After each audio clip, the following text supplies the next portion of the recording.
Bonjour, aujourd'hui nous allons parler d'informatique. Je vous dis à tout de suite. Salut les amis, alors aujourd'hui je vais vous parler d'informatique. Pourquoi acheter un ordinateur? A tout de suite.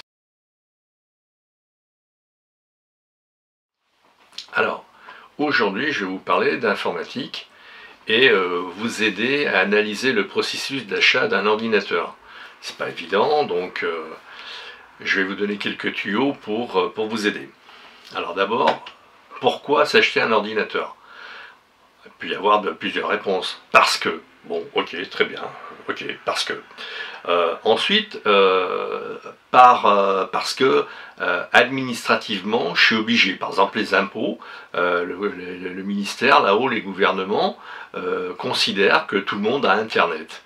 Donc maintenant, les déclarations d'impôts, c'est par Internet. Bon, ok, d'accord. Pour ceux qui n'ont pas d'ordinateur, ils font quoi? Eh ben, ils vont à la perception et merci, on a obligeamment disposé pour vous des ordinateurs pour faire vos déclarations. Ok, très bien, ça marche. Allons-y. Donc dans un premier temps, ce qui va, comment dire, qui va être décisif, c'est votre budget. Il faut que vous partiez avec un budget, sinon on peut très bien arriver à des sommes astronomiques pour somme toute avoir un ordinateur qui ne correspond pas tout à fait à ce dont vous avez besoin. Vous voyez ce que je veux dire? Ça marche. Alors après, il y a l'encombrement. Quel encombrement pouvez-vous tolérer? Acceptez-vous ou avez-vous besoin? C'est à vous de voir si vous avez un tout petit coin de bureau et pour mettre un petit ordinateur, donc à la limite un portable, eh bien effectivement ça sera impératif parce que vous n'avez pas de place à lui donner. Soit vous voulez un écran panoramique comme je peux avoir 21/9, donc de façon à voir des films en 4K, etc., etc. Après, il y a la puissance de la bête. Alors la puissance, ça se mesure avec plusieurs choses. D'abord la mémoire. Pourquoi? Tout simplement parce qu'il est considéré que 4 Go par application sous Windows, c'est le strict minimum. Donc 4 Go pour le système, 4 Go par application ouverte. Alors ça va très vite. Vous ouvrez par exemple Excel et vous ouvrez Word, il faudra 12 Go pour travailler tranquillement. Parce qu'au départ, effectivement, on est épaté par la rapidité de l'ordinateur. Puis au bout d'un moment, on s'habitue à la rapidité et on dit mais oh, qu'est-ce que c'est long. Bref, donc il faut prévoir 4 Go par application. J'allais dire que entre 8 et 16 Go de RAM, donc Random Access Memory, de mémoire, donc c'est pas mal. 8 c'est le strict minimum, 16 c'est confortable. Après, il y a la puissance du processeur. Le processeur, c'est quoi? C'est votre calculateur, c'est celui qui va gérer l'affichage, en gros les calculs, enfin bon, tout ce qui est application, Excel par exemple, c'est le processeur qui va vous aider à aller rapidement. Alors évidemment, avant on avait des dual core, c'est-à-dire 2 cœurs. Actuellement, on a des 4 cœurs, 6 cœurs, 8 cœurs, 10 cœurs, 12 cœurs. Le bon choix, c'est à minima 2, bien évidemment. 4, c'est sympa. 4, c'est sympa. J'ai un iMac, par exemple, qui a 4 cœurs pour faire des montages vidéo.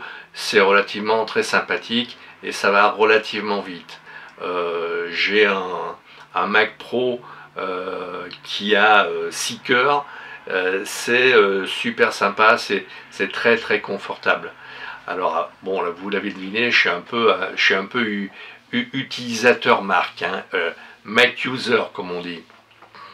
Donc vous avez la puissance du processeur, après vous avez la carte graphique. La carte graphique, c'est ce qui vous permet les affichages. Alors, soit un affichage affiche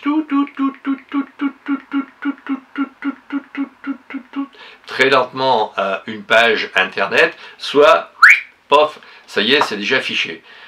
Moi j'ai vu des personnes qui sont venues à mes sorties avoir des affichages qui étaient relativement très longs.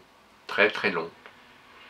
Après, il y a l'ergonomie que vous souhaitez. Alors, je ne parle pas du disque dur, parce que le disque dur, à la limite, on peut ajouter des disques externes si, par le plus grand des hasards, le disque interne soit un peu petit. Nous verrons après le truc. Donc l'ergonomie, eh bien, c'est soit vous êtes un pro Windows ou dans votre entourage, il va y avoir des gens qui vont pouvoir vous aider sous Windows, soit sous Mac. Je ne parle pas de Linux parce que Linux, il faut quand même mettre les mains dans le cambouis. Par exemple, vous achetez une imprimante, je veux dire, c'est basique. Vous avez une déclaration d'impôt à faire, vous voulez l'avoir dans vos papiers, vous la tirez sur l'imprimante. Si vous n'avez pas le bon driver, c'est-à-dire le bon gestionnaire de l'imprimante, eh bien vous êtes un peu coincé. Vous allez avoir une impression basique. Alors que si votre imprimante est un peu évoluée, eh bien vous n'aurez pas accès à toutes les caractéristiques voulues de votre imprimante. Donc Linux, c'est sympathique, c'est gratuit, mais bon, ça demande de mettre les mains dans le cambouis. Donc si c'est pas votre tasse de thé, l'informatique, il vaut mieux éviter Linux. Après, il peut y avoir Mac. Mac, c'est relativement simple d'utilisation. Effectivement, après, les budgets ne sont pas les mêmes. Je vous dirai après le truc. Donc, on récapitule depuis le début. La RAM, 8 Go minimum, un processeur relativement puissant, i3, i5, i7. Si vous pouvez vous acheter un i5, c'est relativement très bien, c'est relativement très puissant. Après, le disque dur, le minimum du minimum, c'est... je regarde mon petit papier, c'est 250 Go. En dessous, c'est problématique. Par exemple, j'ai quelqu'un qui est venu à une de mes sorties et qui, à un moment donné, était venu parce qu'elle ne pouvait pas faire de mise à jour. Et quand j'ai regardé son disque dur, il ne faisait que 30 gigas. C'est-à-dire qu'à un moment donné, elle avait le système et puis point la ligne. Elle pouvait faire un ou deux documents, point barre.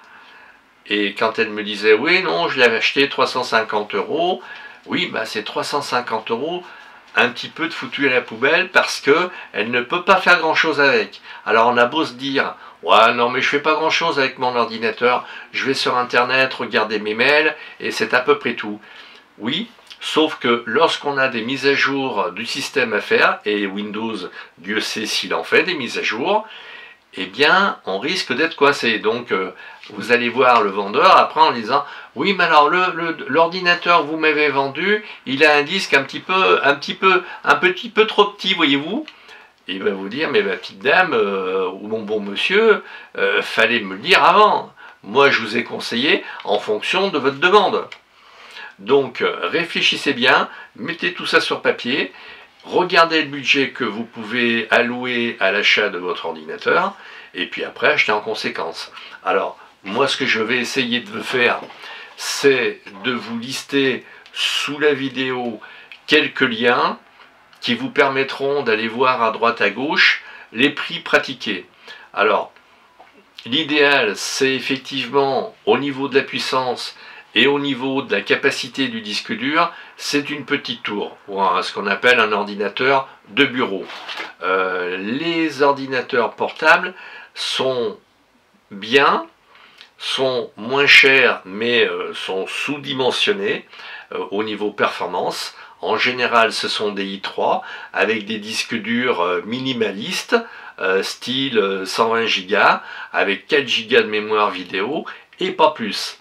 Alors effectivement, on fait un super achat, une super économie, parce qu'on a acheté ça 300, 400, 500 euros, et voilà, on n'a pas d'autres achats à faire. Sauf qu'à un moment donné, quand vous voulez faire votre mise à jour du système, eh bien vous êtes coincé. Lorsque vous avez des applications, donc c'est des logiciels que vous voulez installer, vous êtes coincé parce qu'il n'y a plus de place.